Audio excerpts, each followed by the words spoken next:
Hello, it's 1:30 right now. The day's still long and we still have a lot of time to get things done. I think before anything, I'm gonna put just a little bit of makeup on. We gotta learn how to do a little better every day. So, I have all my makeup organized in this little box. It's not a lot of makeup because, well, I don't use it a lot. Today I'm gonna be using makeup cream. Wow, let me do the vlogger thing. I don't really know the difference that this has with foundation, to be honest, but I got it, so I'm gonna be using it. Oh wait, let's put on some moisturizing products first.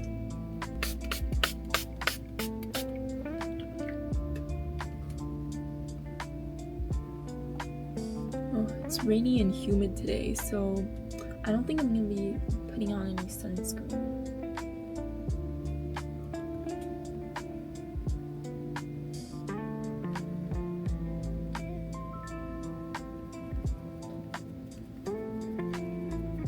I was up all night yesterday playing fucking Plants vs. Zombies 2. Oh my god.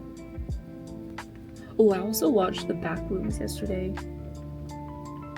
I'm like so infinitely grateful I had a friend with me because that shit was scary. It was like perfectly in my genre of horror. Analog horror, liminal spaces, body horror. I love that shit. So it's like right up my alley. This is Dior lip gloss. I'm gonna draw my eyebrows, which is a scary thing because I have no idea how to draw eyebrows. I've looked up tutorials on this part, but to no avail.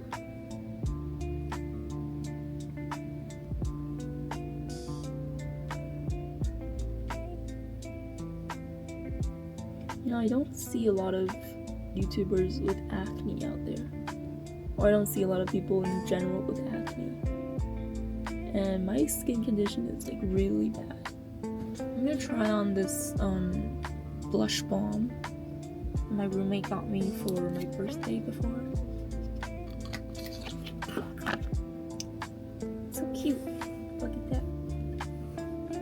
I think I saw somewhere that you're supposed to put blush either up like a bit higher than normal or a bit lower than normal because, well, I'm wearing glasses, so it's not gonna block the blush. I'm gonna put it a bit higher.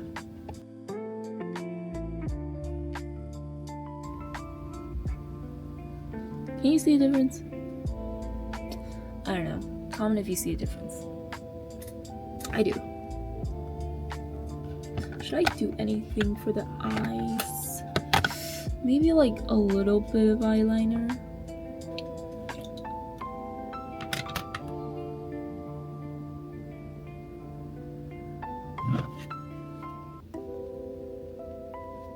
And last but not least, a little bit of contour.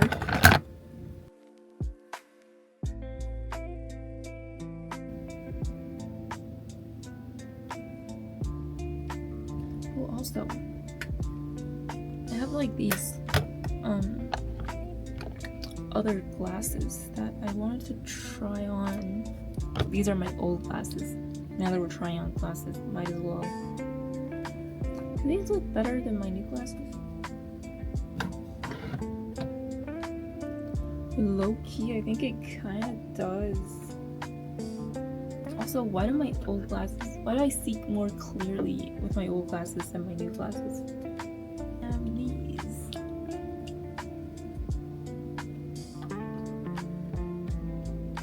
Oh, there's a lot of dust on them. Oh well. These look the best out of all of those, no? Or maybe, no, my face is like too round. Sorry, my bangs are like annoying. First time trying out new bangs. Oh, I want to wear these glasses, but if I do, I'm gonna have to put in contacts. No, nah, fuck it. I'm lazy. I'm gonna wear these.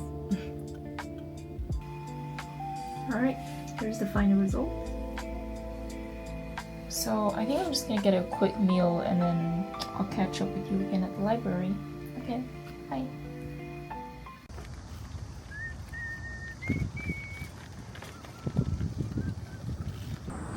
We're here. I love this set of buildings. Oh, you hear that? The cicadas are playing for us.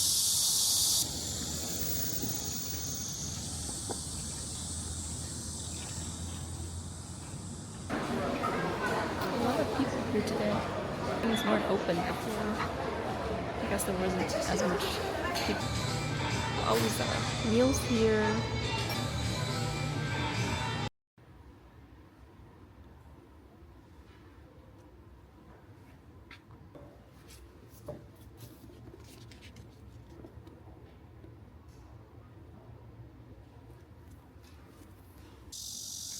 So it's now around 6:30 p.m. I just finished my short stay at the library. I was reading a book of a collection of the best sci-fi stories of 2024, and I read a really moving story. It was about like a mother and her son, and her son had ALS. It's the illness that Stephen Hawking had. I totally teared up at the end of it. It was such a good read. It's called Stillwater. In Chinese, it's called 止水, 静止的止. But yeah, oh my gosh, I'm feeling kind of like moved right now. And I was like so caught up in it that I didn't even record because I just forgot. But I did make some notes on my little journal, which I'll show you after I get back to my dorm. Sunset and lights.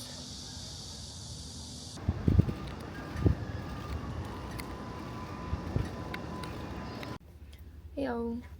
It's already nearing 10 p.m. right now. I took a nap after I got back from the library. But yeah, I wanted to show you guys this little what do I call this? I'll just say it's a bullet journal because it is mostly that. Okay, so we have our cover. Can't see what I'm showing you the camera. And on the first page here we have a quote, or it's not really a quote, it's more like a revision of it. It's by George Meredith. It's his poem July. Blue July, bright July, month of storms and gorgeous sky, sweet July, warm July, month of mosses thick and shy. And here we have our goals of the month. Oh, speaking of, these are my goals right here. I've made like a little vision board. For the next page, it's blank right now, but I'm gonna be filling it up with places that I go to for summer vacation. And next is my habit tracker. Yeah, my bullet journal is rather minimalistic. Oh, here's a marker stain that I haven't covered up yet. And this is a project of a YouTube video that I wanted to make. I don't know if I'm gonna have time to make it though, honestly, because the core of this project is what does summer mean to me. But it's been really hot and humid, and there's a typhoon actually incoming on the way, so I'm not gonna be really able to capture like the scorching heat that I want for my video, and it's bled through here as well, so I'll cover it up later. But these are my little notes that I made for today. I read a short story called Stillwater today. Like, we're introduced to this company in the beginning called Swales. I don't know how to pronounce it, but it's SWAILS, which stands for Stillwater Artificial Intelligence Life Science. Now, when I read artificial intelligence, I kind of saw it coming, but the twist still worked. So, I told you before, I think, that the son has ALS. In the story, he has it at first, and then it's like after one winter, he's healed, and then he spends like 3 years doing rehabilitating exercises, and then he goes on to have his normal life. And so the narration switches between his mother telling the story about before and during the time of his illness, and then his narration, which is his life after his sickness. From every part of his mother's narration, it's clear that she's very close to her son, but after he's healed, he never goes to see her, and he goes to study abroad and falls in love with a girl there. And even when they do move back to China, the only time his mother appears again is when she's dead and he's at her funeral. And there's a very subtle but core kind of question that follows you throughout the story, which is why their bond seems to have lessened so much after his healing. They do the plot twist through a rather clever way, I think, where they show you a contract that the mother signed with the company, and step by step, and guides you through realizing that everything after the son's been healed, everything from the son's narrative is just a constructed memory that's being injected into him while he's lying on the research bed, and he's able to live out around 60 years of his life within 6 months through this matrix way of having him experience a full life. It was relayed very early in the story that his mother was a director, and she had a passionate love for directing that she had to abandon because of the pregnancy. And so it all comes back around where she wrote out his life for him, and oh my god, it's just so touching. And there was this paragraph that I really loved. I'm gonna try to translate it, but I'll read it in Chinese first. 你知道妈妈不会反对，因此你并不期待回复，你只希望有人能拍拍你的肩膀说干得好，干得好。母亲回复，你知道这一句是道别。That translated in English would be, you know your mother won't object, so you don't expect a reply. You only hope someone will pat you on the shoulder and say, good job. Good job, your mother replies. You know this is a farewell. The context is that he just got his acceptance letter from the university in Europe, and he texted his mother wishing that she would congratulate him, and she did, but it was only a farewell.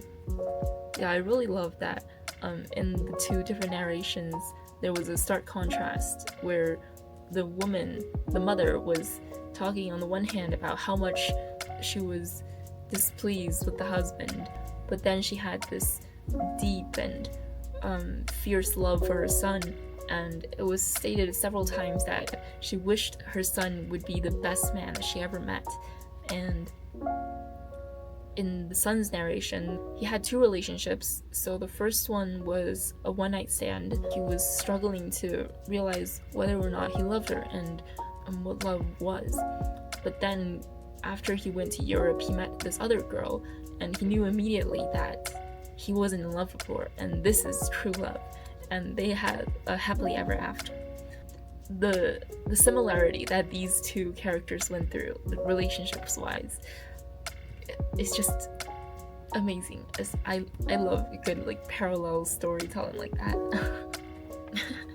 And I was listening to a playlist that I made during my reading session. I love listening to music, and setting a good tone when I'm reading really brings the characters to life and brings my emotions into the book. But yeah, it was a great day at the library.